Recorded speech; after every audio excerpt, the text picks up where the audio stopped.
రక్షకుడైన ప్రభు అయిన యేసుక్రీస్తు యొక్క పునరుత్థాన దినమందు ఆత్మ సంబంధమైన బలులను అర్పించుటకు మరి సంఘముగాను దేవుని కుటుంబముగాను చేరువచ్చిన మీ అందరికీ వందనములు శుభములు తెలియచేయచ్చు ఉన్నాను.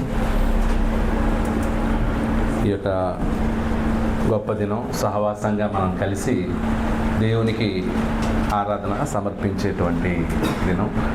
ప్రతిరోజు కూడా మనం కుటుంబం ద్వారా దేవుణ్ణి ఆరాధిస్తున్నాం. ఆదివారం సంఘం ద్వారా దేవుణ్ణి ఆరాధిస్తున్నాం. కాబట్టి ఆరాధన అనేది సండేకి పరిమితి కాదు. ఇట్స్ 24/7. 24/7 దేవునికి ఏం జరుగుతుంటుంది అన్నమాట, ఆరాధన జరుగుతూనే ఉంటుంది. మనం పడుకున్నప్పుడు ఉదయం ఎవరికైతే డే ఉందో వాళ్ళు ఏం చేస్తారనమాట, మనకు రాత్రి, అమెరికాలో పగలు. సో వాళ్ళు దేవుడిని ఆరాధిస్తారు. సో కాబట్టి ఆదివారం మాత్రమే సంఘంగా కూడి మనం ఆరాధిస్తున్నాం. ఆదివారం దేవుని బిడ్డలందరం మనం కలుస్తున్నాం, ఒక చోట కూడుతూ ఉన్నాం. ప్రత్యేకంగా ఆదివారం ఏంటంటే క్రీస్తును జ్ఞాపకం చేసుకోవడానికి మనం సంఘంగా కూడుకుంటున్నాం. అలా క్రీస్తును జ్ఞాపకం చేసుకోవడానికి వచ్చినటువంటి మనం తండ్రిని, కుమారుని, పరిశుద్ధాత్మని స్తుతిస్తున్నాం, మహిమపరుస్తున్నాం. ఎందుకంటే వారి సహవాసమునకు మనం వచ్చాం. ఈరోజు మనతో పాటు ఎవరు కూడా ఉన్నారు? తండ్రి, కుమార, పరిశుద్ధాత్మ, వారి సహవాసం మనతో పాటు ఉంది. ఎంతో గొప్ప భాగ్యం అది. వారు మనకు కనిపించకపోవచ్చు కదా, వాళ్ళు అదృశ్యంగా ఉన్నారు, కానీ వాళ్ళ సన్నిధి మనకి దగ్గరగా ఉంది, మనతో పాటు ఉంది. అదే విశ్వాసం, అదే నమ్మకం. ఈరోజు మరి వాక్య భాగంలోకి వెళ్తే, సో నేను పోయిన ఆదివారం మండపేట క్రీస్తు సంఘంలో అక్కడ నేను ఉన్నాను, రాజమండ్రి దగ్గర.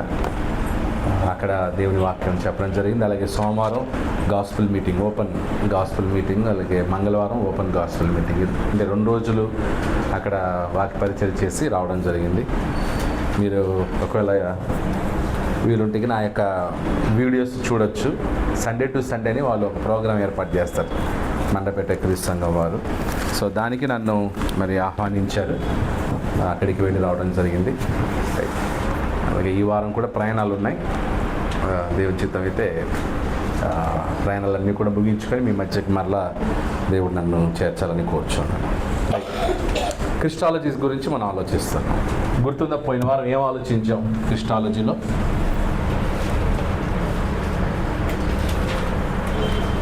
క్రీస్తుని గూర్చినటువంటి శాస్త్రం, స్టడీ అబౌట్ క్రైస్ట్. క్రిస్టాలజీ ఏంటంటే స్టడీ అబౌట్ క్రైస్ట్, రైట్? ఇప్పుడు బయాలజీ అన్నారు అనుకోండి, ఏంటి దాని అర్థం? బయాలజీ అంటే స్టడీ ఆఫ్ లివింగ్ బీయింగ్స్, జీవశాస్త్రం. బయాలజీని ఏమంటారు తెలుగులో? జీవశాస్త్రం అంటారు. అంటే ఏంటి? జీవాన్ని గూర్చినటువంటి ఈ ప్రాణులు, తర్వాత పక్షులు, ఇలా మొత్తం జీవశాస్త్రం. బయాలజీ అంటే స్టడీ ఆఫ్ లివింగ్ థింగ్స్, వాటి మీద స్టడీ చేయడం ఎంటైర్. ఇప్పుడు దానికి డిస్కవరీ ఛానల్ చూస్తారు. మీరు డిస్కవరీ ఛానల్ ఏం చేస్తారు? యానిమల్స్ మీద ఫుల్ స్టడీ చేస్తారనమాట కదా. అది ఎప్పుడు బయటకు వస్తుంది, ఏం తింటుంది, ఎక్కడికి వెళ్తుంది, ఎన్ని గంటలకు పడుకుంటుంది, ఎన్ని గంటలకు లేస్తుంది, ఏ టైంలో ఏ రంగులు మారుతుంది కదా. చూసారు కదా జీవశాస్త్రం. ఒక కప్ప ఉందనుకోండి, ఆ కప్ప అలా వెళ్ళి దాని నాలుగు అలా వెళ్ళి ఒక ఇన్సెక్ట్ని ఏం చేస్తారనమాట, పట్టుకుని లాక్కొని వేస్తుంది. సో ప్రతిదీ డీటెయిల్డ్గా చూపించుతాడు. డిస్కవరీ ఛానల్ ఏం చేస్తారనమాట, డీటెయిల్డ్గా యానిమల్స్ యొక్క హిస్టరీని, వాటి యొక్క లైఫ్ని చూపిస్తారనమాట. ఇలా నిద్రపోలే రాత్రి? నిద్రపోలేదా? కళ్ళు నిద్ర వస్తున్నాయి. అలాగే మనం క్రీస్తుని గూర్చి డీటెయిల్గా చదవటమే, డీటెయిల్గా స్టడీ చేయడమే క్రిస్టాలజీ. కొంతమంది దీన్ని ఇది డినామినేషన్ సబ్జెక్టా అంటే, చర్చ్ ఆఫ్ క్రిస్టుని గురించి స్టడీ చేయకూడదా? క్రిస్టాలజీ అనేది study about Christ, a detailed study about Christ అన్నమాట. ఓకే, సో కాబట్టి క్రిస్టాలజీలో పోయినసారి మనం అంటే పాపాన్ని క్షమించే అధికారం ఎవరికి ఉంటుంది? దేవునికి ఉంటుంది. కాబట్టి యేసుక్రీస్తు కూడా ఏం చేశాడు? పాపాలని క్షమించాడు. కాబట్టి యేసుక్రీస్తు దేవుడే అని రుజువు చేయటానికి మరొక ఆధారం ఏంటంటే యేసుక్రీస్తు పాపాలని క్షమించాడు ఆయన భూమి మీద. ఆ విషయం కదా మనం ఆలోచించింది లాస్ట్ టైం, గుర్తుందా? కాబట్టి పాత నిబంధనలో కూడా యెహోవా దేవుడు ఏం చేశాడనమాట? వారిని క్షమించే దేవుడు, విమోచకుడు, విమోచించే దేవుడు అని వాళ్ళు ప్రార్థనలు చేశారు. అదే పనిని ఎవరు కూడా చేస్తున్నారు? యేసుక్రీస్తు కూడా చేస్తున్నాడు. కానీ వాళ్ళు దాన్ని దేవదూషణగా కిందికి తీసుకొచ్చారు. పాపాలని క్షమించడానికి నువ్వెవరివి? దేవుడు మాత్రమే కదా పాపాలని క్షమించేది. అప్పుడు ఏమన్నాడు యేసుక్రీస్తు? అప్పుడు నేను ఎవరిని? నేను పాపాలని క్షమిస్తానంటే నేను దేవుణ్ణే. సో ఆ విషయాన్ని యూదులు అర్థం చేసుకోలేక ఆయన మీద దోషారోపణ చేయడం, దేవదూషణ అని చెప్పి ఆయన మీద నింద తీసుకొస్తారన్నమాట. ఓకే, సో కాబట్టి మనం దాన్ని ఆలోచించాం, ఆ పాయింట్ని మనం ఆలోచించాం. సో యేసుక్రీస్తు పాపాలను క్షమిస్తాడా? క్షమిస్తాడు. క్షమించాడా లేదా? ఇప్పటికీ యేసు పాపాలను క్షమిస్తాడా? క్షమిస్తాడు. ఆయనకు అధికారం ఉందా? ఉంది. ఎందుకంటే ఆయన దేవుడు కాబట్టి. అంతే, ఎందుకంటే ఆయన దేవుడు కాబట్టి. సో కాబట్టి బైబిల్ వ్యాఖ్యానం చాలా ఇంపార్టెంట్. రీసెంట్గా ఒక వచనాన్ని తప్పుగా వ్యాఖ్యానం చేశారు. అంటే అది సబ్జెక్ట్ కాకపోయినా పాయింట్ చెప్పాలనుకున్నాను. రోమాపత్రిక నన్ను ఎవరు అడిగారు డౌట్, అందుకు యూదులు కాలంలో యేసుక్రీస్తుని వాళ్ళు ఎలా చూచారు? రోమపత్రిక 7వ అధ్యాయం 1 నుండి 4 వచనాల్లో ఉన్న భాగాన్ని ఒకరు తప్పుగా ఎలా వ్యాఖ్యానించారో ఇక్కడ మీకు అండర్స్టాండ్ చేస్తాను. సో కాబట్టి Bible interpretation is very important. Interpretation okay, interpretation అప్పుడు ఎవరు మాట్లాడుతున్నారు, ఎవరితో మాట్లాడుతున్నారు, ఎప్పుడు మాట్లాడుతున్నారు, ఎందుకు మాట్లాడుతున్నారు, ఎక్కడి నుంచి మాట్లాడుతున్నారు, ఏం మాట్లాడుతున్నారు. సో ఆ ఇంటర్ప్రిటేషన్ చాలా ఇంపార్టెంట్. సో 7వ అధ్యాయం 1 నుండి చదువుదాం. ఓకే, సహోదరులారా, మనుషుడు బ్రతికినంత కాలమే ధర్మశాస్త్రము అతని మీద ప్రభుత్వము చేయుచున్నదని మీకు తెలియదా? సో అప్పుడు ఎవరికి చెప్పుతుండొచ్చు ఈ మాట? పౌలు మాట్లాడుతున్నాడు. ఎవరితో మాట్లాడుతున్నాడు? రోమా సంఘంలో పర్టికులర్గా ఎవరితో మాట్లాడుతున్నాడు? యూదులతోనా? యూదుల నుండి క్రైస్తవులైన వారితోనా? అన్యుల నుండి క్రైస్తవులైన వారితోనా? యూదుల నుండి క్రైస్తవులైన వారితో. ఏమని ఈ మాట మీకు తెలియదా? ఏం తెలియదు? మనుషుడు బ్రతికినంత కాలమే ధర్మశాస్త్రం అతని మీద ఏం చేస్తుందంట? ప్రభుత్వం చేర్చున్నది మీకు తెలియదా? ధర్మశాస్త్రం ఎరిగిన మీతో మాట్లాడుచున్నాను. ఎవరితో మాట్లాడుతున్నాడు అంటే అప్పుడు వాళ్ళు ఎవరు? యూదులు. అంటే యూదుల నుండి ఏమైనా వాళ్ళు? క్రైస్తవులైన వాళ్ళు. భర్త గల స్త్రీ భర్త బ్రతికినంత వరకే ధర్మశాస్త్రము వలన అతనికి బద్ధురాలు. కానీ భర్త చనిపోయిన ఎడల భర్త విషయమైన ధర్మశాస్త్రము నుండి ఆమె విడుదల పొందును. సో కాబట్టి ఒక స్త్రీ వివాహం చేసుకుంది, భర్త ఉన్నాడు. సో భర్త బ్రతికున్నంత వరకే ఆమె అతనికి బద్ధురాలు. భర్త చనిపోయిన తర్వాత ఆమె ఏమవుతుంది? విడుదల పొందుతుంది. కాబట్టి ఆమె వేరొక పురుషుని ఏం చేసుకోవచ్చు? వివాహం చేసుకోవచ్చు. రైట్. 3వ వచనం, కాబట్టి భర్త బ్రతికి ఉండగా ఆమె వేరొక పురుషుని చేరిన యెడల వ్యభిచారిణి అనబడును. భర్త బ్రతికుండగా వేరొక పురుషుని చేరితే ఏమవుతుందన్నమాట? వ్యభిచారణ అవుతుంది. భర్త చనిపోయిన తర్వాత వివాహం చేసుకుంటే ఏ దోషం లేదు. Okay, right. భర్త చనిపోయిన యెడల ఆమె ధర్మశాస్త్రం నుండి విడుదల పొందెను గనుక వేరొక పురుషుని వివాహము చేసుకొనను, వ్యభిచారిణి కాకపోవడం. సో ఏమంటున్నాడు చివరికి? భార్య భర్త చనిపోయిన తర్వాత భార్య ఏం చేయొచ్చు? వేరొక పురుషుని వివాహం చేసుకోవచ్చు. భర్త బ్రతికుండగా వేరొక పురుషుని వివాహం చేసుకుంటే అదేమవుతుంది? వ్యభిచారం అవుతుంది. 4వ వచనం, కావున. సో ఇప్పుడు చెప్తున్నాడు కావున ఎవరికి? యూదులకి. కావున నా సహోదరులారా, మనము దేవుని కొరకు ఫలమును ఫలించినట్లు మృతులలో నుండి లేపబడిన క్రీస్తు అను వేరొకని చేరుటకై మీరును ఆయన శరీరము ద్వారా ధర్మశాస్త్రము విషయమై మృతులైతిరి. సో యూదులతో ఏమంటున్నాడు? యూదులతో ఏమంటున్నాడు, ఇప్పుడు మీకు ధర్మశాస్త్రం ఉందా లేదా అని వాళ్ళని ప్రశ్నిస్తున్నాడు. ఇప్పుడు ధర్మశాస్త్రము ఉండగా యెహోవాను తప్ప వేరొక దేవుడిని ఆరాధిస్తే అదేంటి? వ్యభిచారం. ఇప్పుడు ధర్మశాస్త్రం ఏమైంది? కొట్టివేయబడింది. ధర్మశాస్త్ర విషయంలో మీరు ఏమైపోయారు? మృతులయ్యారు. అంటే భర్త ఏమైపోయాడు? చనిపోయాడు. ధర్మశాస్త్రం ఏమైపోయింది? చనిపోయింది. ఇప్పుడు మీరేమయ్యారు? విడుదల పొందారు. ధర్మశాస్త్రం నుండి విడుదల పొంది వేరొక పురుషుని చేరారు. ఆ పురుషుడు ఎవరు? క్రీస్తే. ధర్మశాస్త్రం ఉండగా ఒకవేళ మీరు క్రీస్తుని ఆరాధిస్తే అది వ్యభిచారం. కానీ ఇప్పుడు ధర్మశాస్త్రం ఏమైపోయింది? కొట్టివేయబడింది. ధర్మశాస్త్రం చచ్చిపోయింది. కాబట్టి ఇప్పుడు మీరు తప్పకుండా ఎవరిని వివాహం ఆడారు? క్రీస్తుని వివాహం ఆడారు. కాబట్టి అదేం కాదు. అసలు మీరు దేవుని కొరకు, ఏ యెహోవా దేవుడని మీరు అంటున్నారో ఆయన కొరకు మీరు ఫలించాలంటే క్రీస్తుని మీరు చేరాలి, క్రీస్తుని వివాహం ఆడాలి. అర్థమైందా? అప్పుడు మీకు భర్త ఎవరు అవుతారు? క్రీస్తు అవుతారు. ఒకప్పుడు భర్త మీకు ఎవరు? ధర్మశాస్త్రం. ఇప్పుడు భర్త ఎవరు? క్రీస్తు. ఆ కాంటెక్స్ట్లో చెప్తున్నాడు. అర్థమైందా లేదా? ఇప్పుడు మనం ధర్మశాస్త్రం క్రింద ఉన్నామా, ధర్మశాస్త్రం నుండి విడుదల పొందిన వారమా? అది మనం యాక్చువల్ అన్యులం.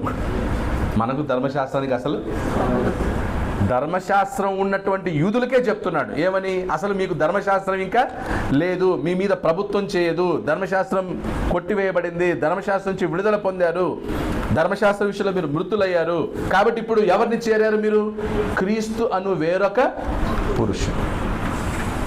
సో దీన్ని బట్టి ఏమర్థం అవుతుంది? యూదులు క్రీస్తుని ఆరాధించాలా, ఆరాధించకూడదా? ఆరాధించాల్సిందే. ఎవరికి ఫలించాలంటే అది కాన్సెప్ట్. అక్కడ చెప్తున్నటువంటి సందర్భం అది. కొంతమంది దీన్ని పెట్టుకొని చూసారా, యెహోవా దేవుని కాకుండా యేసుక్రీస్తుని ఆరాధిస్తే వ్యభిచారం అని ఒకడు చెప్పాడు. యెహోవా దేవుని కాకుండా యేసుక్రీస్తుని ఆరాధిస్తే అది వ్యభిచారంతో సమానమని ఒకడు చెప్పాడు. అంటే ఆ బైబిల్ ఇంటర్ప్రిటేషన్ ఎలా చేయాలో తెలియదు. ఒకవేళ యేసుక్రీస్తుని ఆరాధించడం ఈరోజు వ్యభిచారం అయితే ధర్మశాస్త్రం ఇంకా నిలిచి ఉన్నట్లు. అప్పుడు ధర్మశాస్త్రం నిలిచి ఉందని ఒప్పుకున్నట్లేనా వాళ్ళు?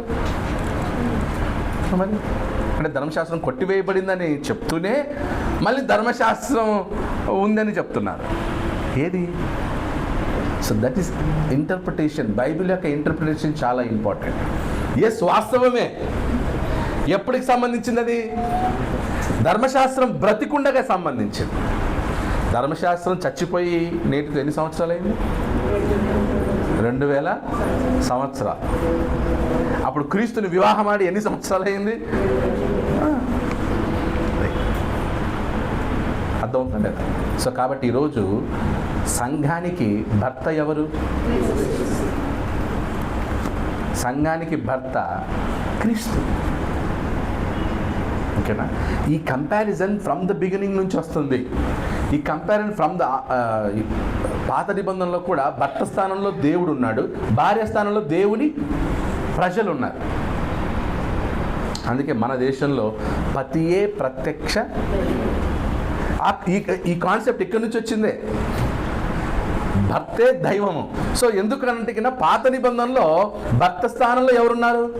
దేవుడు ఉన్నాడు. భార్య స్థానంలో ఎవరున్నారు? దేవుని ప్రజలు ఉన్నారు. అలాగే భర్త స్థానంలో ఎవరున్నారు? క్రీస్తు ఉన్నాడు. భార్య స్థానంలో ఎవరున్నారు? గట్టిగా చెప్పండి. సంఘం. అప్పుడు సంఘానికి భర్త ఎవరు? క్రీస్తు. సంఘానికి దైవం ఎవరు? అర్థం లేదు. సో ఇంటర్ప్రిటేషన్, వ్యాఖ్యానం అంటారు తెలుగులో, దాన్ని చాలా ఇంపార్టెంట్. అది ఏమైనా తెలియకపోతే కానీ అంతే జనాలు ఏం చేస్తారనమాట. ఈరోజు మతశాఖల వాళ్ళకి ఆ ఇంటర్ప్రిటేషన్ తెలియక బైబిల్లో ఉన్న ప్రతి వచనాన్ని నోటికి ఏది వస్తే అది ఏం చెప్పాలో తెలియక, యేసుక్రీస్తు పుట్టినప్పుడు క్రిస్మస్ చెట్లన్నీ వచ్చి వంగి నమస్కారం చేసినాయని చెప్తున్నాడు ఒక ఆయన. యేసుప్రభు పుట్టినప్పుడు క్రిస్మస్ చెట్లన్నీ ఏమయ్యాయంట? వచ్చి నమస్కారం చేసాయంట. ఆ క్రిస్మస్ చెట్లకి ఫలాలు కాసినాయంట. ఏదో చెప్పాడు మన అతను, ఈ హోసన్నా మినిస్ట్రీస్లో జాన్ వెస్లీ అనే అతను. అంటే ఇంటర్ప్రిటేషన్ తెలియదు వాళ్ళకి, వాక్యంలో యొక్క జ్ఞానం తెలియదు, ఏది నోటికి వస్తే అది చెప్పేస్తారు. కానీ క్రీస్తు సంఘంలో మనం వాక్యాన్ని ఏం చేస్తున్నాం? సత్యవాక్యమును సరిగా విభజించాలి, సరిగా ఉపదేశించాలి. అందుకే క్రీస్తుని గురించినటువంటి స్టడీ, క్రీస్తుని గురించిన స్టడీ ఇప్పటివరకు మనం చదివాము, చాలా భాగాలు చూసాం మనం. సో ఇంటర్ప్రిటేషన్ రైట్గా ఉందా, రాంగ్గా ఉందా? రైట్. సో అది అన్నమాట చదవటం విధానం. రైట్. సో ఈరోజు ఇంకొక విషయాన్ని మనం ఆలోచించడానికి ప్రయత్నం చేద్దాం.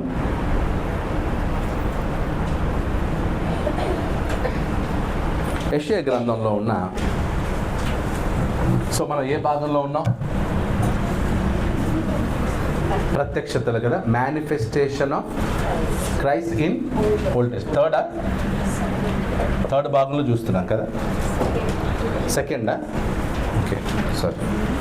First Roman number the pre existence of Christ. The pre-existence of Christ. Second one, the manifestation of Christ. The manifestations of Christ. అందులో ఎన్ని పాయింట్స్ చూసాం? ఐడియా ఉందా? ఏబిసి, సి అయిపోయిందా? డి రాసుకొని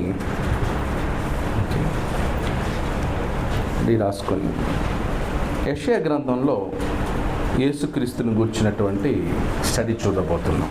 ఓకే,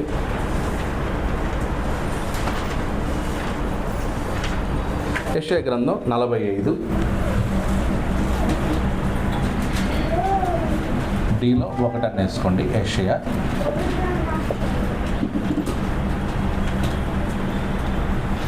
45వ అధ్యాయం 45, 21 to 23. యెషయా గ్రంథం 45వ అధ్యాయం 21 నుంచి 23 వచనాలు చదవండి. నీ ప్రమాణ వాక్యములు నా సన్నిధిని తెలియజేయదు. జనులు కూడుకొని ఆలోచన చేసుకుందరు గాక. పూర్వకాలము మొదలుకొని ఈ కార్యమును తెలియజేసిన వాడెవడు? చాలా కాలము కిందట దాన్ని ప్రకటించిన వాడెవడు? యెహోవానగు నేనే కదా. నేను తప్ప వేరొక దేవుడు లేడు. నేను నీతిపరుడునగు దేవుడను. ఓకే, నేను ఎవరట? సో నీతిపరుడగు దేవుడు. ఓకే, తర్వాత రక్షించువాడను నేనే. రక్షించు దేవుడు.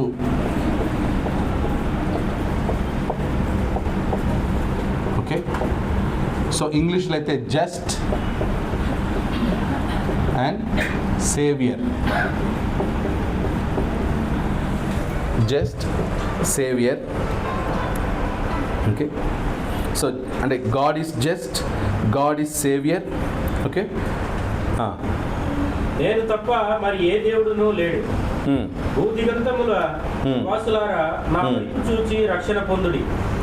నా వైపు చూచి రక్షణ పొందుడి. దేవుడను నేనే, ఏ దేవుడును లేడు. దేవుడను నేనే, నేనే దేవుడను. ఓకే, ఐయామ్ ఇంగ్లీష్లో ఏముందనమాట? ఐయామ్ అని ఉందా లేదా? ఐయామ్ గాడ్, ఐయామ్ గాడ్, నేనే దేవుడను. ఇంకా నా ఎదుట ప్రతి మోకాలు వంగుననియు. నా ఎదుట ప్రతి మోకాలు వంగుననియు. నా ఎదుట ప్రతి మోకాలు ఏమవ్వాలంట? వంగును. ఓకే, ఎవ్రీ నీ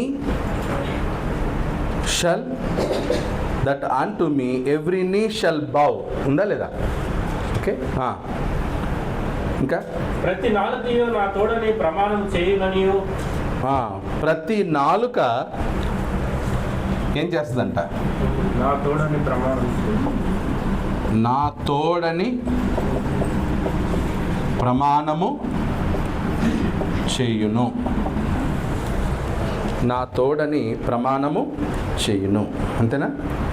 నేను నా పేరిట ప్రమాణం చేసి ఉన్నాను, నీతిగల నా నోటి మాట బయలుదేరి ఉన్నది. నేను నా పేరిట ప్రమాణం చేసి ఉన్నాను. సారీ, నా పేరిట ప్రమాణము చేసి ఉన్నాను. నా పేరట ప్రమాణము చేసి ఉన్నాను. So I have sworn by myself. I have sworn by myself. Okay? Right. అంతేనా? అయిపోయిందా? అవునవును, అది కూడా కరెక్ట్. అది కూడా ఎవ్రీ టంగ్ షల్ స్వేర్, ప్రతి నాలుకయు ప్రమాణం చేయాలి. అంటే మనం ఇక్కడ దేవునికి సంబంధించిన వాటిని మాత్రమే మెన్షన్ చేస్తాం. ఇక్కడ ఒకటి, ఈ వచనాల్లో ఇవన్నీ కూడా యెహోవా మాట్లాడుతున్నట్టే కదా. ఇవన్నీ ఎవరు మాట్లాడుతున్నట్టు? యెహోవా. ఓకే, యెహోవా ఎవరట? నీతిపరుడగు దేవుడు. యెహోవా ఎవరట? రక్షించే దేవుడు. యెహోవా ఎవరట? నేనే దేవుడు అని అన్నాడు. యెహోవా ఎవరట? నా ఎదుట ప్రతి మోకాలు వంగును. యెహోవా ఏమంటున్నాడు? నా పేరిట ప్రమాణము చేసి ఉన్నాను అన్నాడు. ఓకే, సో ఇప్పుడు దీన్ని క్రొత్త నిబంధనలో క్రీస్తుకు అన్వయిస్తాయా? ఇది కేవలం యెహోవాకి మాత్రమే అయినట్లయితే యేసుక్రీస్తుకు వర్తించకూడదు కదా. యేసుక్రీస్తుకు వర్తిస్తాయా? ఎలాగో చూద్దాం. ఓకే, మొదట ఏముంది? నీతిపరుడగు దేవుడు. యేసుక్రీస్తు కూడా ఎవరు? నీతిమంతుడే. ఎక్కడుంది వచనం? మత్తయి సువార్త 27. సో ఇప్పుడు యేసుక్రీస్తు గురించి మత్తయి సువార్త 27వ అధ్యాయం 9-14 వచనాలు చూడండి. అప్పుడు విలువ కట్టబడిన వాని, అనగా ఇజ్రాయిల్లో కొందరు విలువ కట్టిన వాని క్రయధనమైన 27-19. మత్తయి సువార్త 27:19 వచనం. అదేనా? రాంగ్ చదివాను. అతడు న్యాయపీఠం మీద కూర్చుండి ఉన్నప్పుడు అతని భార్య, నీవు ఆ నీతిమంతుని జోలికి పోవద్దు. సో పిలాతు భార్య యేసుక్రీస్తుని గురించి ఏమంటుంది? నీవు ఆ నీతిమంతుని జోలికి. సో యేసుక్రీస్తు ఎవరు? యెహోవా ఎవరు? నీతిమంతుడే. ఓకే, 24 వచనం, అదే అధ్యాయం 24 వచనం. పిలాతు ఏమంటారు? అల్లరి ఎక్కువ కూర్చున్నదే గాని తన వలన ప్రయోజనమేమీ లేదని గ్రహించి నీళ్లు తీసుకొని జన సమూహం ఎదుట చేతులు కడుగుకొని ఈ నీతిమంతుని రక్తమును గూర్చి నేను నిరపరాధిని. సో యేసుక్రీస్తు ఎవరు అని ఎవరు సాక్ష్యం ఇచ్చారు? పిలాతు భార్య ఫస్ట్, పిలాతు సాక్ష్యం ఇస్తున్నాడు. యేసుక్రీస్తు ఎవరని? నీతిమంతుడు, పాపము లేనివాడు. యేసుక్రీస్తు కూడా సవాలు ఇస్తాడు. ఏమని? నాలో పాపం ఉన్నదని మీలో ఎవరైనా నిరూపించగలరా? కాబట్టి క్రీస్తు ఎవరు? నీతిపరుడు. యెషయా గ్రంథంలో చెప్పబడిన యెహోవా దేవుడు కూడా ఎవరు? నీతిపరుడే. నెక్స్ట్ అపోస్తుల కార్యములు 3:14. ఇదే పాయింట్కి సంబంధించి అపోస్తుల కార్యములు 3వ అధ్యాయం 14 వచనం. ఓకే, పిలాతు చెప్పారు కదా, పిలాతు చెప్పింది మేమైనా నమ్ముతాం అనే వాళ్ళు కూడా ఉన్నారు. చదవండి. మీరు పరిశుద్ధుడును నీతిమంతుడైన వానిని నిరాకరించి నరహంతకుడైన మనుషుని మీకు అనుగ్రహించమని అడిగితే. అంటే ఎవరిని? బరబ్బని అడిగారు కదా. సో అప్పుడు మీరు ఎవరిని అప్పగించారు? నీతిమంతుని అప్పగించారు. ఎవరిని కోరుకున్నారు? నరహంతకుని కోరుకున్నారు. సో ఇది ఎవరు చెప్తున్నారు? పేతురు మాట్లాడుతున్నాడు ఇక్కడ. అపోస్తల కార్యం 3వ అధ్యాయంలో ఎవరి మాట? పేతురు, పరిశుద్ధాత్మతో నింపబడినటువంటి పేతురు మాట్లాడుతున్నాడు. కాబట్టి యేసుక్రీస్తు ఎవరు? నీతిమంతుడు. నెక్స్ట్ అపోస్తల కార్యములు 7:52. 7:52.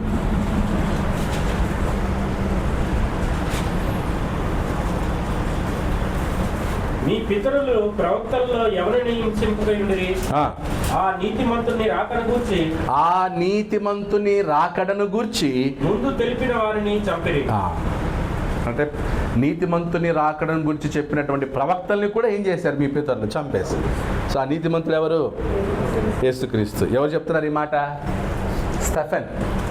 స్టెఫెన్ చెప్తున్నాడు. పరిశుద్ధాత్మ వశ్యుడై మాట్లాడినటువంటి మాటలు ఇవి. స్టెఫెన్ సొంతంగా చెప్పినటువంటి మాటలు కాదు. అలాగే అపోస్తుల కార్యములు 22:14.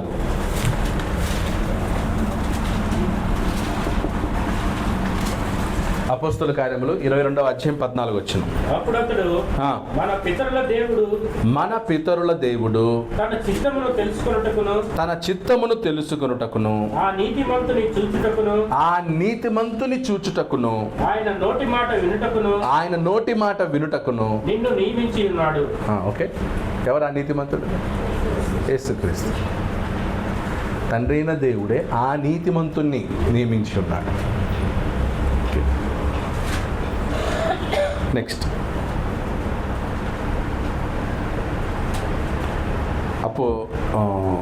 మొదటి పేతురు 3:18. మొదటి పేతురు 3వ అధ్యాయం 18వ వచనం.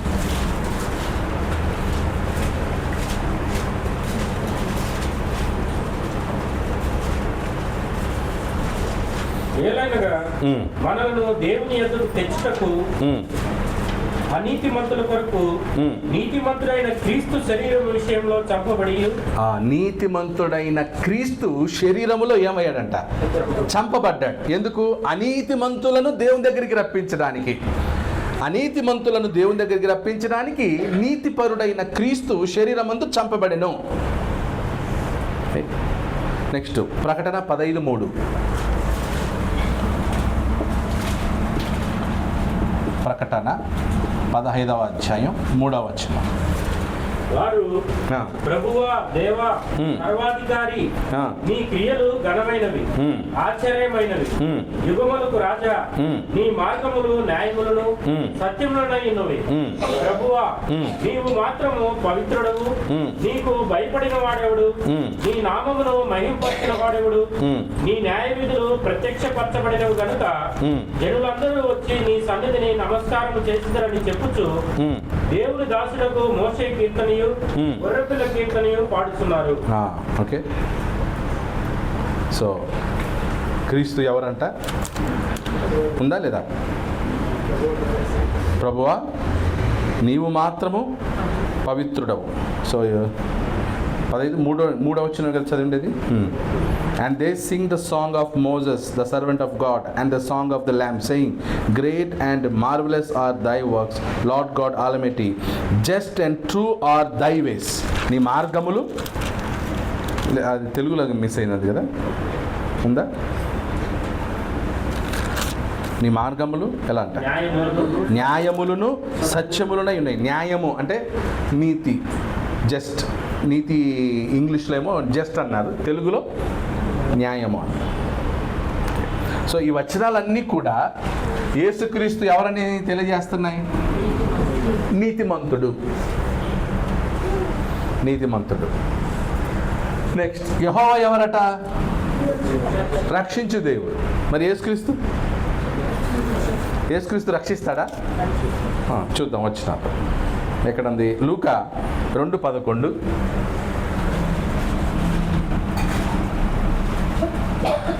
లూకా 2వ అధ్యాయం 11వ వచనం. దావీదు పట్టణమందు నేడు రక్షకుడు మీ కొరకు పుట్టి ఉన్నాడు. దావీదు పట్టణమందు నేడు మీకు రక్షకుడు పుట్టి ఉన్నాడు. పాత నిబంధనలో యూదులకు రక్షకుడు ఎవరు? యెహోవా. ఇప్పుడేమంటున్నాడు? రక్షకుడు మీ కొరకు పుట్టి ఉన్నాడు. ఇప్పుడు ఈయనే ప్రభు అయిన క్రీస్తు. రక్షకుడు ఎవరు? ప్రభు అయిన క్రీస్తు. యెహోవా కాదా? మాట్లాడతారు. యెహోవా కాదా? యెహోవా కూడా ఎవరు? రక్షకుడే. యేసుక్రీస్తు కూడా ఎవరు? రక్షకుడే. ఇప్పుడు ఇక్కడ యూదులు ఏమంటారు? మా రక్షకుడు ఎవరు? యెహోవా. ఎవరు కాదు? యేసుక్రీస్తు కాదా? అందుకు యేసుక్రీస్తుని వాళ్ళు రిజెక్ట్ చేశారు. ఓకే, సో కాబట్టి యెహోవా, మనం కరెక్ట్గా ఆలోచిస్తే యెహోవాయే యేసుక్రీస్తు యాక్చువల్లీ. కొంచెం మనం లాస్ట్ టైం కొన్ని వచ్చిన ఆలోచిస్తే గిన పాత నిబంధనలో యెహోవా దేవుడిగా ప్రత్యక్షమై వాళ్ళతో మాట్లాడింది ఎవరు? యేసుక్రీస్తే. అబ్రహాంతో మాట్లాడింది ఎవరు? యేసుక్రీస్తే. మోషేతో మాట్లాడింది ఎవరు? యేసుక్రీస్తు. యాకోబుతో మాట్లాడింది ఎవరు? యేసుక్రీస్తు. సో ఇక్కడ రక్షకుడు మీ కొరకు ఉదయించినాడు, జన్మించాడు. మరి అంతకుముందున్న రక్షకుడు, అంతకుముందున్న రక్షకుడు యెహోవానా యేసుక్రీస్తు రక్షకుడు? యూదులకి ఇప్పుడు యూదులు డిసైడ్ చేసుకోవాలి, మీరు యేసుక్రీస్తుని రక్షకుడిగా అంగీకరిస్తారా అంగీకరించరా? మనకెందుకు యూదులు గోల? మనం రక్షించిన వాడెవరు? యేసుక్రీస్తు. మన రక్షకుడు ఎవరు? యేసుక్రీస్తు. మరి యూదులకు కూడా ఆయనే. వాళ్ళు అంగీకరించకపోవచ్చు, కానీ వాళ్ళకు వేరేం లేదు, వేరే మార్గం లేదు. యూదులకు కూడా రక్షకుడు ఎవరు? అందుకే అన్నాడు, ఇదిగో లోక రక్షకుడు అన్నాడా లేదా? అన్యుల రక్షకుడా? యూదుల రక్షకుడా? ఎవరట? లోక రక్షకుడు జన్మించి ఉన్నాడు, ఆయనే ప్రభువైన క్రీస్తు. ఓకే, లోకరక్షకుడిని ఈరోజు దేవుడు కాదంటున్నారు. లోకరక్షకుడిని ఏమంటున్నారు? దేవుడు కాదు, ఆయన ఆరాధనకు అర్హుడు కాదు అంటారు. నీకేం అర్హత ఉందని నేను చెప్పడానికి ఆ మాట. నెక్స్ట్ ఫిలిప్పీ 3వ అధ్యాయం 20వ వచనం. ఫిలిప్పీ పత్రిక 3వ అధ్యాయం 20వ వచనం. ఫిలిపియన్స్ 3:20. మన పౌరస్థితి పరలోకమందున్నది. మన పౌరస్థితి పరలోకమందున్నది. అక్కడ నుండి ప్రభువైన యేసుక్రీస్తు అను రక్షకుని నిమిత్తము కనిపెట్టుకొని ఉన్నాము. ఎవరి నిమిత్తం? ప్రభువైన యేసుక్రీస్తు అను రక్షకుని నిమిత్తం మనం ఏం చేస్తున్నామంట? కనిపెట్టుకొని ఉన్నాము. నెక్స్ట్ యోహాను 4:42. యోహాను స్వార్త 4వ అధ్యాయం 42వ వచనం. మా మట్టుకు మేము విని ఈయన నిజముగా లోకరక్షకుడని తెలుసుకొని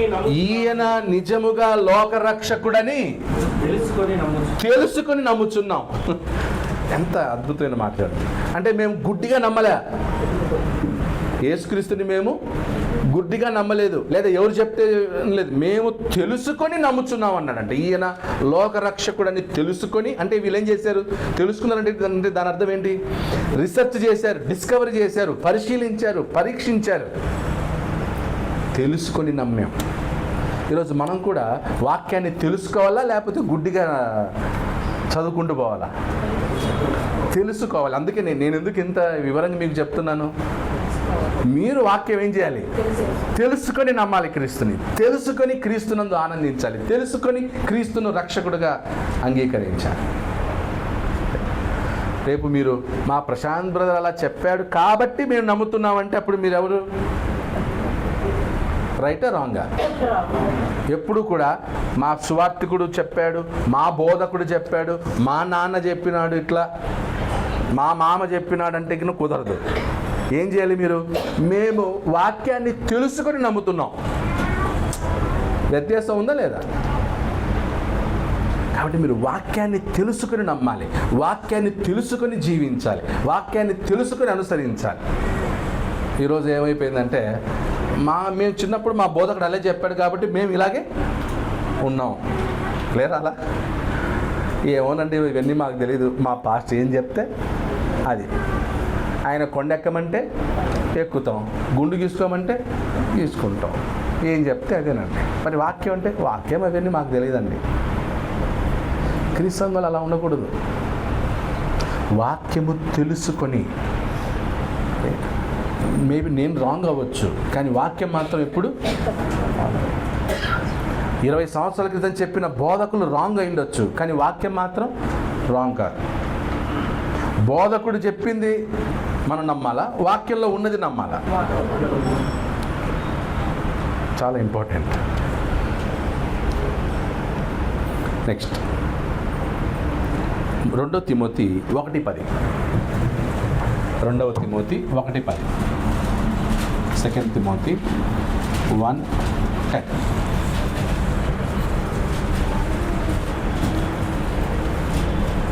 మన క్రియలను బట్టి కాక తన స్వకీయ సంకల్పను బట్టి అనాది కాలమునే క్రీస్తు యేసునందు మనకు అనుగ్రహింపబడినది, క్రీస్తు యేసును మన రక్షకుని ప్రత్యక్షత వలన బయలుపరచబడి, క్రీస్తు యేసును రక్షకుని ప్రత్యక్షత వలన.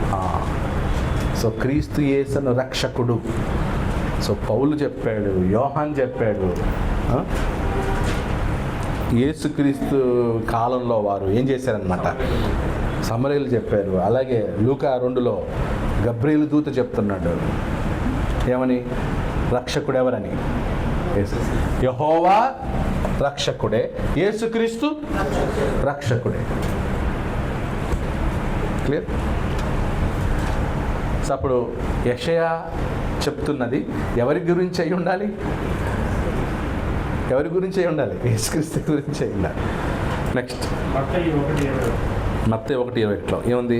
ఆమె ఒక కుమారుని కనును, తన ప్రజలను వారి పాపముల నుండి ఆయనే రక్షించును, కనుక ఆయనకు యేసు అను పేరు పెట్టదు అనెను. యేసు అను పేరు పెట్టదు. యేసు అనగా రక్షకుడు. ఆయన పేరులోనే ఉంది. యేసు అనే మాటకు అర్థం ఏంటి? రక్షకుడు. నెక్స్ట్ ఐ యామ్ గాడ్, నేనే దేవుడు. యేసుక్రీస్తు నేనే అని అన్నాడా లేదా? ఎన్ని స్టేట్మెంట్ చూసాం కదా మనం. నేనే వెలుగు, నేను తప్ప వేరొక రక్షకుడు లేడు. ఇంకా నేనే మార్గం, నేనే సత్యం, నేనే జీవం, నేనే నిజమైన ద్రాక్షావల్లిని, నేనే జీవాహారమును, నేనే అన్నాడు. అబ్రహాము కంటే ముందున్నవాడను. రైట్. సో ఇలా అయామ్ అనే స్టేట్మెంట్లో యేసుక్రీస్తు కూడా ఇచ్చాడు. అయామ్ అంటే ఏంటి? అయామ్ అంటే ఉన్నవాడు. యేసుక్రీస్తు ఎవరు? ఉన్నవాడే. యేసుక్రీస్తు కూడా ఉన్నవాడు. యెహోవా అనే మాటకి అర్థం ఏంటి? ఉన్నవాడు. యేసుక్రీస్తు దేవుడని ఎన్ని చోట్ల ఉన్నాయి? డైరెక్ట్ వచ్చాను మనం చూసాం, గుర్తుందా? స్టార్టింగ్లో యేసుక్రీస్తు దేవుడని ఎన్ని చోట్ల ఉంది? ఎక్కడుంది? తోమా అన్నాడు ఏమని? నా ప్రభువా నా దేవా అని ఒక చోట అన్నాడు. అలాగే ఇంకా రోమపత్రిక 9:5 ఈయన సర్వాధికారి అయిన దేవుడై ఉండి నిరంతరము స్తోత్రార్హుడై ఉన్నాడు. అవునా? చూడండి వచనాలు చూడండి.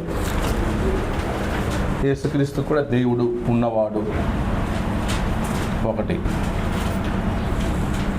వచనాలు చూడండి. ఎలాగో రాస్తున్నాం కాబట్టి వచనాలు చెప్పాలి. తోమా ఎక్కడన్నాడు? యోహాను సువార్తలోనా?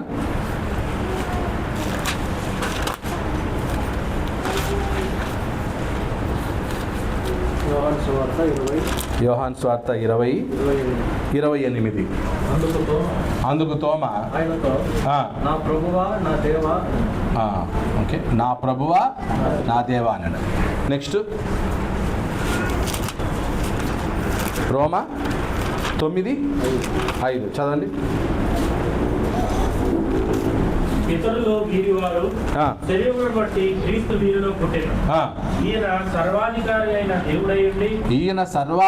అయిన దేవుడై ఉండి నిరంతరము స్తోత్రార్హుడై ఉన్నాడు. ఎవరు? సర్వాధికారి అయిన దేవుడు ఎవరు? యేసుక్రీస్తు. కాబట్టి నేనే దేవుడని అన్నాడు యెషయా గ్రంథంలో. యేసుక్రీస్తు కూడా సర్వాధికారి అయిన దేవుడే. అలాగే తీతు 2:13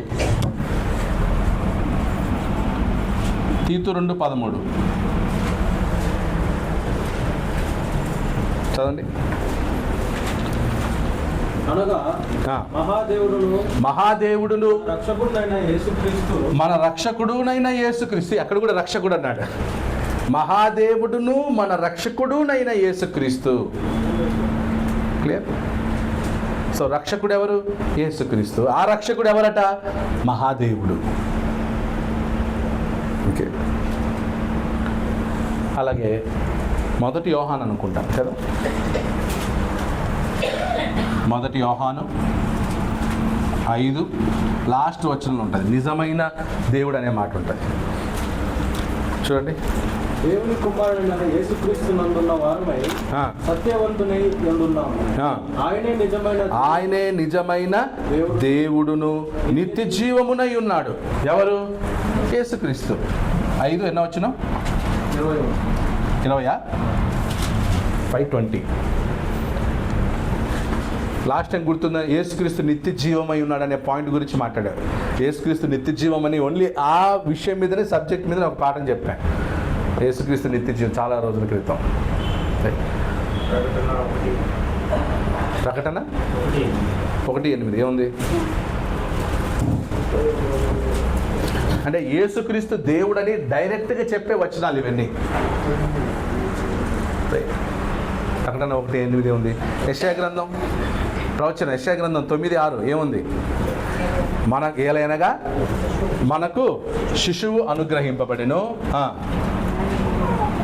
చదవండి. గర్భవతి కుమారుని కని ఆయనకు ఇమ్మానుయేలు అని పేరు పెట్టెను. ఇమ్మానుయేలు అనగా దేవుడు మనకు తోడు అని అర్థం. 9:6 ఏలైనగా మనకు శిశువు పుట్టెను, మనకు కుమారుడు అనుగ్రహింపబడును, ఆయన భుజము మీద రాజ్యభారం ఉండును. ఆశ్చర్యకరుడు, ఆలోచనకర్త, బలవంతుడైన ఎవరు? యేసుక్రీస్తు. బలవంతుడైన దేవుడు, నిత్యుడగు తండ్రి, సమాధానకర్తయగు అధిపతి అని అతనికి పేరు పెట్టబడును. ఎవరికి? యేసుక్రీస్తు. బలవంతుడైన దేవుడు అనే పేరు పెట్టబడును. ఆయన పునరుత్థానుడైన తర్వాత బలవంతుడైన దేవుడిగా నిరూపించబడ్డాడు. మరణమును జయించిన తర్వాత బలవంతుడైన దేవుడు. అందుకే పౌలు అంటాడు, ఆయన పునరుత్థానము యొక్క బలమును ఎరుగు నిమిత్తం. ఎంత బలం ఉండాలి మరణాన్ని గెలవాలంటే? మరణాన్ని జయించి శరీరంలో చనిపోయి అదే శరీరంతో తిరిగి లేయాలంటే ఏముండాలి? బలం. అందుకే బలవంతుడైన దేవుడు.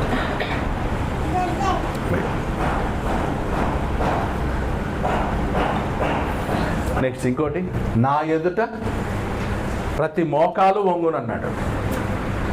ఇప్పుడు ఈరోజు మనం మోకాలు ఎవరి నామంలో వంగాలి? ఎక్కడుంది వచనం? ఫిలిప్పి 2:10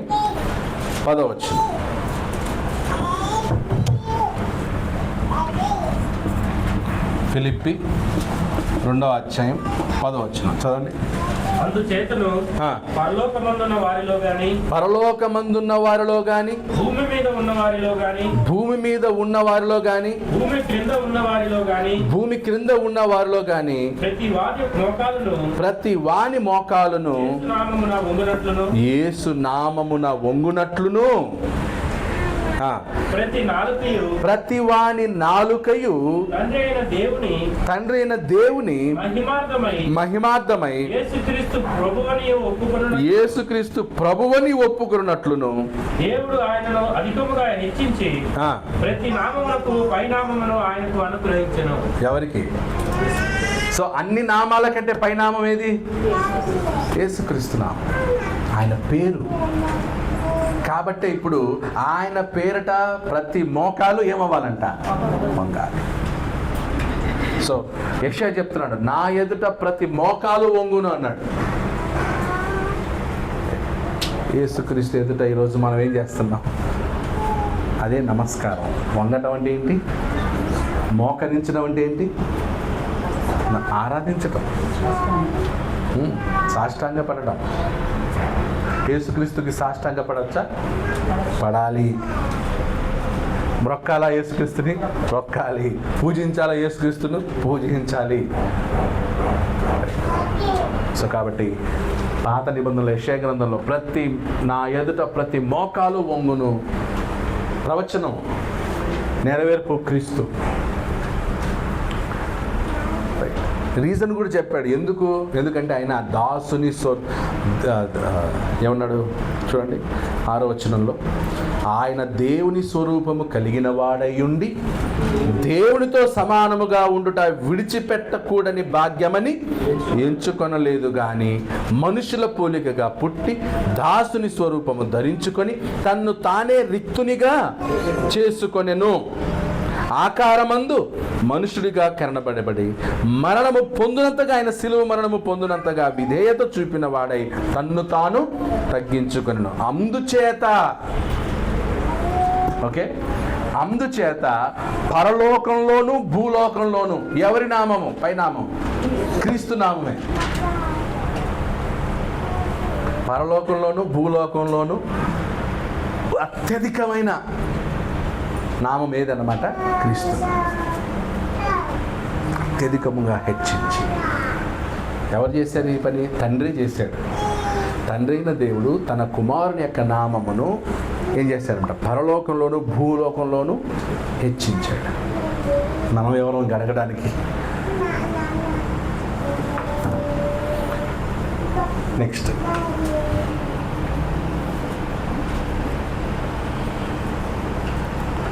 పాయింట్ ఏది? నా పేరట ప్రమాణము చేసి ఉన్నాను, నా తోడు అని ప్రమాణం చేసినాను. బైబిల్ గ్రంథంలో ఎక్కడైనా దేవుడు ప్రమాణం చేసినట్లుందా? బైబిల్ గ్రంథంలో దేవుడు ఎప్పుడైనా పాత నిబంధనలో ఎక్కడుంది? ఎక్కడుంది? ఎక్కడుంది? అబ్రహాంతో మాట్లాడేటప్పుడు ఓకే ఏమన్నాడు చూడండి.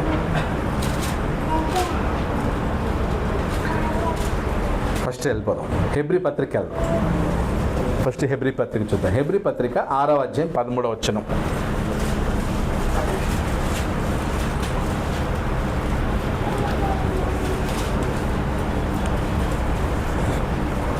హెబ్రీ పత్రిక 6:13.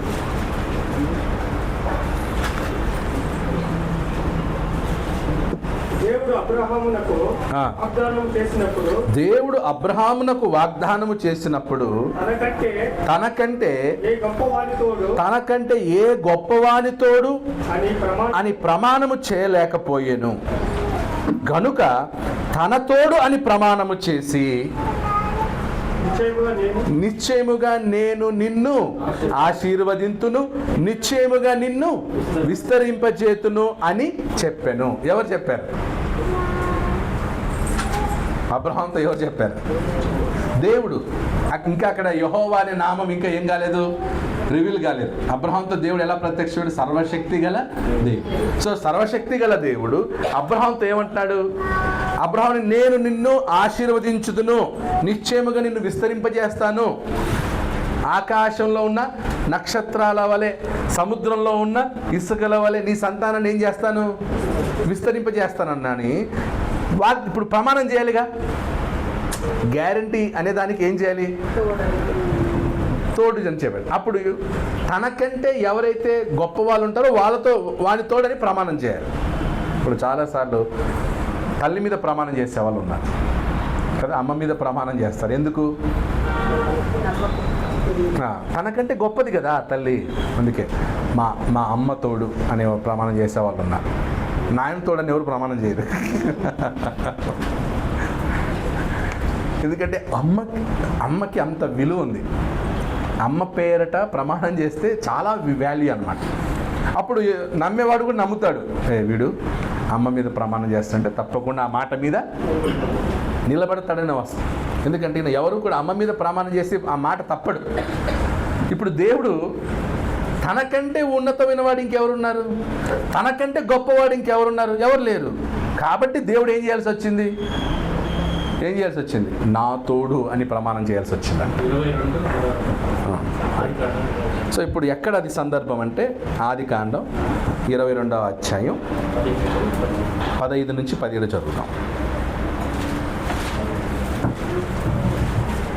యెహోవా దూత రెండవ మారు పరలోకము నుండి అబ్రహామును పిలిచి ఇట్లనెను, నీకు ఒక్కడే అయ్యున్న నీ కుమారుని ఈయ వెనుక తీయక ఈ కార్యము చేసినందున నేను నిన్ను ఆశీర్వదించి ఆకాశ నక్షత్రముల వలెను సముద్ర తీరమందులి ఇసుక వలెను నీ సంతానమును నిశ్చయముగా విస్తరింపజేసేదను.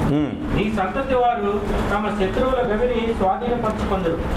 మరియు నీవు నా మాట వినినందున భూలోకంలోని జనములన్నీ నీ సంతానము వల్ల ఆశీర్వదింపబడును. నా తోడని ప్రమాణం చేసి ఉన్నానని నా తోడని ప్రమాణము చేసి ఉన్నానని యెహోవా. సో ఇప్పుడు ఇక్కడ మాట్లాడుతుండేది దూతన దేవుడా? ప్రత్యక్షమైంది ఎవరు? యెహోవా దూత. 15వ వచనం కదా, యెహోవా దూత ప్రత్యక్షమై ప్రమాణం చేశాడు నా తోడని. ఇప్పుడు అక్కడ దూత మాట్లాడేటప్పుడు నా తోడని ప్రమాణం చేస్తే ఎలా ఉంటుంది? మాట్లాడేది దూత అయితే దూత కంటే గొప్పవాడెవరు? కంపారిజన్ చేయండి. అబ్రహాంతో ఎవరు మాట్లాడుతున్నారు? యెహోవా దూత. యెహోవా దూత అంటే మనం ఇన్నిసార్లు లాస్ట్ టైం గుర్తు తెచ్చుకున్నా. యెహోవా దూత అంటే ఎవరు? యేసుక్రీస్తు. సో ఇప్పుడు ఆ యెహోవా దూత అబ్రహాంతో ఏమని ప్రమాణం చేస్తున్నాడు? నా తోడు అని ప్రమాణం చేస్తున్నాడు. ఓకే, ఈ సందర్భాన్ని అబ్రహాంతో యెహోవా దూత ప్రమాణం చేశాడు. నా తోడుగా నేను నిన్నేం చేస్తాను? ఆశీర్వదిస్తాను, నా తోడు అని. ఈ విషయాన్ని హెబ్రీ గ్రంథకర్త ఏమంటున్నాడు? మళ్ళీ హెబ్రీ పత్రిక 6:13 పోతే ఈ యెహోవా దూత ఎవరని చెప్తున్నాడు హెబ్రీ గ్రంథకర్త? దేవుడు అన్నాడు. అర్థమవుతుందా లేదా? ఈ హెబ్రీ గ్రంథకర్త యెహోవా దూత ఎవరంటారు బట్ట? దేవుడు అంటారు. సో దేవుడు అంటే అక్కడ ఎవరు? సో ఇక్కడ యెహోవా దూత దేవుడు ఎలా అవుతాడు? అంటే మామూలుగా దూత అయితే దూతని దేవుడుగా చూపిస్తాడా హెబ్రీ గ్రంథకర్త? లేదు. కాబట్టి ఇక్కడ యెహోవా దూత ఎవరు? యేసుక్రీస్తు. ఓకే, ఆ యేసుక్రీస్తుని హెబ్రీ గ్రంథకర్త ఏమంటున్నాడు? దేవుడు అంటున్నాడు. ఇంకా తనకంటే ఇంకెవరు లేరు కాబట్టే నా తోడు అన్నాడు. ఒకవేళ నిజంగా అక్కడ నార్మల్ సాధారణ దూత అయితే ఏం చెప్పేవాడు? యెహోవా తోడు అనేవాడు. కానీ అక్కడేమంటున్నాడు? నా తోడు అంటున్నాడు. అంటే అప్పుడు అబ్రహాంతో మాట్లాడేది సాధారణ దూత కాదు, అబ్రహాంతో మాట్లాడేది తండ్రి కాదు. అప్పుడు అబ్రహాంతో మాట్లాడేది ఎవరు? యేసుక్రీస్తు. ఎందుకంటే తండ్రి స్వరం వినలేదు, చూడలేదు. అబ్రహాంతో మాట్లాడుతుంది అక్కడ ఎవరన్నమాట? యేసుక్రీస్తు. ఆ యేసుక్రీస్తుని హెబ్రీ గ్రంథకర్త ఏమన్నాడు? దేవుడు. అదే హెబ్రీ పత్రికలో ఇంకోటి చూసాం మనం 11వ అధ్యాయంలో 11వ అధ్యాయం 24వ వచనం మోషే గురించి మాట్లాడేటప్పుడు చూడండి. మోషే పెద్దవాడైనప్పుడు విశ్వాసమును బట్టి ఐగుప్తు ధనము కంటే క్రీస్తు విషయమైన నింద గొప్ప భాగ్యమని ఎంచుకొని. మోషేకి ఎవరు తెలుసు? యెహోవా తెలుసు. ఎవరు తెలియదు? క్రీస్తు తెలియదు. మరి అలాంటప్పుడు హెబ్రీ గ్రంథకర్త మోషే ఎవరి విషయమై ఈ నిందలన్నీ అనుభవించాడో ఆ యెహోవా ఎవరు అంటున్నాడు ఇక్కడ? హెబ్రీ గ్రంథకర్త క్రీస్తు అంటున్నాడు. మోషే ఎవరి కోసం చేశాడు ఇదంతా? యెహోవా కోసం చేశాడు. హెబ్రీ గ్రంథకర్త ఆ యెహోవా ఎవరని చెప్తున్నాడు? అర్థమవుతుంది? సో మోషేకి తెలియదు. అయితే మోషేకి తెలియదు. అంటే ఈ హెబ్రీ గ్రంథకర్త యొక్క పాయింట్ ఏంటి? క్రీస్తు దేవుడై ఉన్నాడు, దేవుని కుమారుడై ఉన్నాడు, రక్షకుడై ఉన్నాడు. ఇవన్నీ చూపించడానికి పాత నిబంధనలు ఉన్న విశ్వాసులందరూ కూడా క్రీస్తు కొరకే ఉన్నారు, క్రీస్తు ద్వారానే వచ్చారని చెప్తున్నాడు అనమాట. ఎవరు? హెబ్రీ గ్రంథకర్త, ఆథర్. అదే. కాకపోతే మోషేకి యేసుక్రీస్తు ఎలా తెలుసు? మోషేకి ప్రత్యక్షమయ్యాడు దేవుడు. ప్రత్యక్షం ఏమన్నాడు? నేను యెహోవాను, నేను ఉన్నవాడను అనువాడనై ఉన్నాను. ఆ యెహోవా కొరకే యేసుక్రీస్తు. మోషే ఏం చేశాడు? 40 సంవత్సరాలు అరణ్యంలో ఉన్నాడు. ఐగుప్తు ధనం కంటే దేవుని పిలుపే, దేవుని ప్రజల కొరకు శ్రమ అనుభవించడం మేలన్నాడు. ఇప్పుడు మోషే శ్రమలు అనుభవించింది యెహోవా కొరక, యేసుక్రీస్తు కొరక? మాట్లాడలేదు. యేసుక్రీస్తు కొరక అని యూదులకు చెప్తున్నాడు. మీకు యూదులకి మోషే ఎవరు? దేవుని తర్వాత నెక్స్ట్ యూదులకి ఇంపార్టెంట్ పర్సన్ ఎవరు? మోషే. మీ మోషే ఎవరి కొరకు శ్రమ పడ్డాడు? క్రీస్తు కొరకు శ్రమ పడ్డాడని యూదులకి, హెబ్రీలకు చెప్తున్నాడు అనమాట. అర్థమవుతుందా? అందుకే హెబ్రీ పత్రిక అంతా కూడా నిన్న యేసుక్రీస్తు అన్నిటికంటే శ్రేష్ఠుడు, దేవదూతల కంటే శ్రేష్ఠుడు, మోషే కంటే శ్రేష్ఠుడు, అబ్రహాం కంటే శ్రేష్ఠుడు. సో ఇలా పాత నిబంధనలో యేసుక్రీస్తు యొక్క ప్రత్యక్షతలు ఎన్నున్నాయి? పాత నిబంధన అంతా యేసుక్రీస్తే చెప్పాలంటే. ఇంకా డీటెయిల్గా వెళ్తే పాత నిబంధన అంతా కూడా ఎవరు? అసలు అదే హెబ్రీ పత్రిక యొక్క ముఖ్య ఉద్దేశం ఏంటంటే క్రీస్తు అందరికంటే శ్రేష్ఠుడు, గొప్పవాడు, దేవుడు, దేవుని కుమారుడు. అదే చెప్తున్నాడు 1వ అధ్యాయం అంతా. మనం తర్వాత చదువుతాం, హెబ్రీ పత్రికని చదువుదాం, అద్భుతంగా ఉంటుంది. సో కాబట్టి యేసుక్రీస్తు పాత నిబంధనలో ఉన్నాడు. కీర్తనలోకి వెళ్ళారనుకోండి, మీకు కీర్తనలో యేసుక్రీస్తుని గూర్చిన ప్రవచనాలు ఇంకా మామూలుగా ఉండవు. కీర్తనలో 70% యేసుక్రీస్తే, యెషయా గ్రంథంలో 70% యేసుక్రీస్తే. ఓకే. సో ఇలాగన పాత నిబంధనలో యేసుక్రీస్తు యొక్క ప్రత్యక్షం. ఇంకా మనం యెషయా గురించి చెప్పలేదు. యెషయా యేసుక్రీస్తును చూచినట్లు మనం చూస్తాం. వీలైతే నెక్స్ట్ క్లాస్లో నెక్స్ట్ టైం మనం యెషయా యేసుక్రీస్తుని చూచినట్లు ఆధారాలు చూద్దాం. యేసుక్రీస్తు యెషయా కనిపించాడు, యెషయా యేసుక్రీస్తుతో మాట్లాడాడు, యేసుక్రీస్తు యెషయాతో మాట్లాడాడు. వారిద్దరి కాన్వర్జేషన్ మనకి బైబిల్ గ్రంథంలో ఉంది. ఓకే. మత్తయి సువార్తలో, అంటే నేను ఎందుకు చెప్తున్నానంటే ఈ మాట, నేను ఇప్పుడు వాడుతున్న బైబిల్ 2011లో కొన్నా. ఈ బైబిల్ 2011 నుంచి 5-6 సంవత్సరాలు వాడాను. ఆ తర్వాత నేను కొత్త బైబిల్ తీసుకున్నాను. అప్పుడు నేను ఈ వచనాన్ని, ఈ బైబిల్ చదివేటప్పుడే ఈ వచనం చూడండి ఒకసారి. మత్తయి సువార్త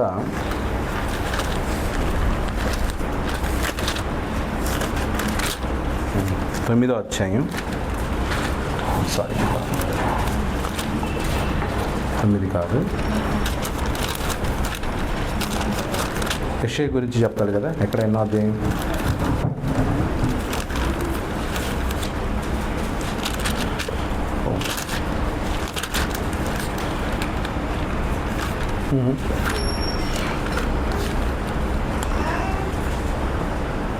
ఓకే.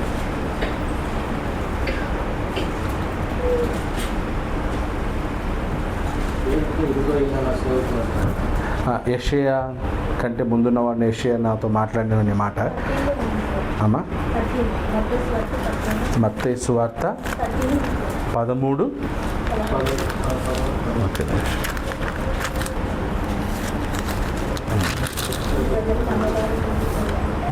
ఇది కాదు.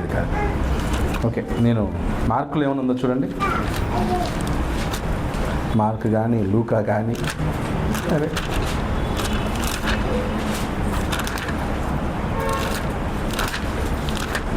ఓకే. సో ఇందాక పెట్టుకున్నాను, మర్చిపోయాను. ఓకే. నెక్స్ట్ అంటే దాని గురించి ఎక్కువ ఎక్స్ప్లెనేషన్ చేయాలి, దానికి మళ్ళీ ఆధారాలు అవన్నీ చూడాలి. కాబట్టి ఇప్పుడు టైం సరిపోదు, అది కనీసం ఉన్న 20 minutes పడుతుంది ఎక్స్ప్లెయిన్ చేయాలంటే. నెక్స్ట్ క్లాస్లో మనం యేసుక్రీస్తు, అలాగే యేసుక్రీస్తు యెషయా వీళ్ళిద్దరి మధ్య జరిగిన సంభాషణని మనం చూద్దాం. ఓకే. అలాగే మొదటి కొరింథీలో పౌలు కూడా యేసుక్రీస్తుని గురించి చెప్పాడు. 10:9 వచనం. యోహాను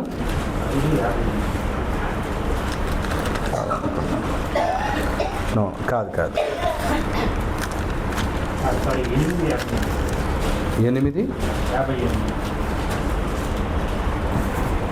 అబ్రహాం దగ్గరికి చెప్పాడు. అది అబ్రహాం గురించి. కానీ యెషయా ఓకే 39:40 చదవండి. వచ్చింది. యోహాను 12వ అధ్యాయం 39:40 లేదా 37 నుంచి చదువుదాం. ఓకే, ఊరికి జస్ట్ చదువుదాం. యేసు ఈ మాటలు చెప్పి వెళ్ళి వారికి కనబడకుండా దాగి ఉండెను. ఆయన వారి ఎదుట ఇన్ని సూచక్రియలు చేసినను వారు ఆయన యందు విశ్వాసముంచరైరి. 38 ప్రభువా, మా వర్తమానము నమ్మిన వాడెవడు? ప్రభు యొక్క బాహువు ఎవనికి బయలుపరచబడెను అని ప్రవక్త అయిన యెషయా చెప్పిన వాక్యము నెరవేరినట్లు ఇది జరిగింది. ఆ వచనం ఎక్కడ ఉంటే యెషయా 5:31 53:1 ఉంటుంది. ఓకే, యెషయా 53:1 ఉంటుంది. ఇందుచేత వారు నమ్మలేకపోయిరి. ఏలయనగా వారు కన్నులతో చూచి హృదయముతో గ్రహించి మనస్సు మార్చుకొని నా వలన స్వస్థపరచబడకుండానట్లు ఆయన వారి కన్నులకు అంధత్వము కలుగజేసి వారి హృదయము కఠినపరచెను అని యెషయా మరి ఒక చోట చెప్పెను. యెషయా ఆయన మహిమను చూచినందున ఆయనను గూర్చి ఈ మాటలు చెప్పెను. యెషయా ఎవరి మహిమను చూచాడు? ఎవరి గురించి ఈ మాటలు చెప్పాడు? యేసుక్రీస్తుని గురించి. ఆయన మహిమను చూచినందున. యెషయా ఎవరి మహిమను చూచాడు? యేసుక్రీస్తుని చూచాడు. సో పాత నిబంధనలో యేసుక్రీస్తు యెషయాకి ప్రత్యక్షమయ్యాడు, యెషయాతో మాట్లాడాడు. సో నేను ఆ బైబిల్లో ఇక్కడ మార్క్ వేసుకున్నాను, ఆయన అనేసి అక్కడ యేసుక్రీస్తు అని వేసుకున్నాను. ఇప్పుడు 10 సంవత్సరాల క్రిందటే యెషయా యేసుక్రీస్తుని చూచినట్లు. ఇది అందరూ ఒప్పుకోవాల్సిందే, వేరే మార్గం లేదు. కాబట్టి పాత నిబంధనలు యేసుక్రీస్తున్నాడా? ప్రత్యక్షమయ్యాడా? ఆయన శరీరము లేకుండానే ఆయన ప్రత్యక్షమయ్యాడు. శరీరంతో రాకముందే పాత నిబంధనలు అనేక మందికి ఆయన ప్రత్యక్షమయ్యాడు, మాట్లాడాడు, వాగ్దానాలు చేశాడు, ప్రమాణాలు చేశాడు. రైట్. సో ఇలా మనం యేసుక్రీస్తుని గురించి పూర్తిగా డీటెయిల్గా చదువుతూ ఉన్నాం. ఏమైనా కన్ఫ్యూజ్ అవుతుందా? అట్లేదు. నిద్రపోతే కన్ఫ్యూజ్ అవుతుంది. ప్రతి వచనాన్ని ధ్యానిస్తే కన్ఫ్యూజ్ అవ్వదు. మనం ఏదో ఎక్కడో ఉన్నాం అనుకో, ఏంది ఇది, అందుకే అలర్ట్గా ఉండాలి. బైబిల్ చేత పట్టుకోవాలి, ఆ వచనాన్ని కంపేర్ చేస్తుండాలి. రైట్. ఇక్కడికి నుంచి వెళ్ళిపోయిన తర్వాత మళ్ళీ మర్చిపోతారు. అంత ఈజీగా అర్థమయ్యే సబ్జెక్టు యూదులకి అర్థం కాలేదు, ఇంకా మనకెక్కడ అర్థం అవుతుంది? మనం చాలా జాగ్రత్తగా చదివితే తప్ప. సో ఈరోజు యేసుక్రీస్తు విషయంలో, క్రీస్తు సంఘంలో చాలా డీటెయిల్గా చదవాల్సిన అవసరం.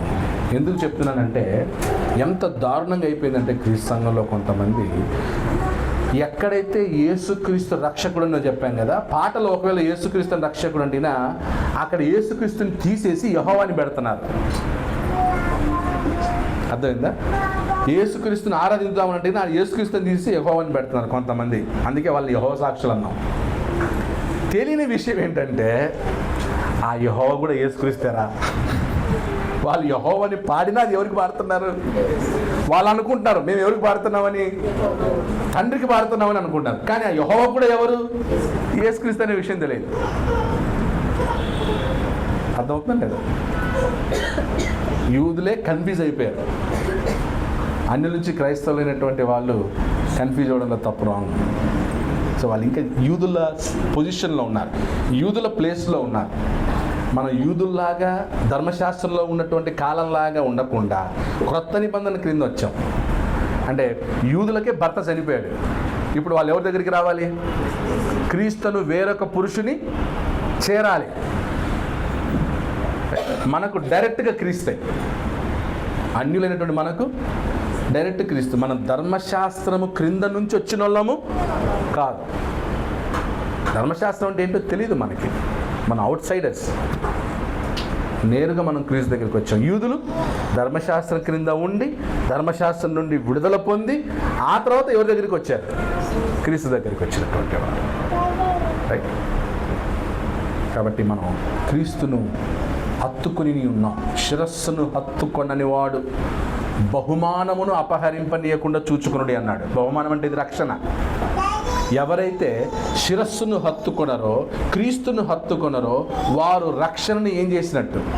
కోల్పోయినట్టు, రక్షణలో నుంచి తొలగిపోయినట్టు.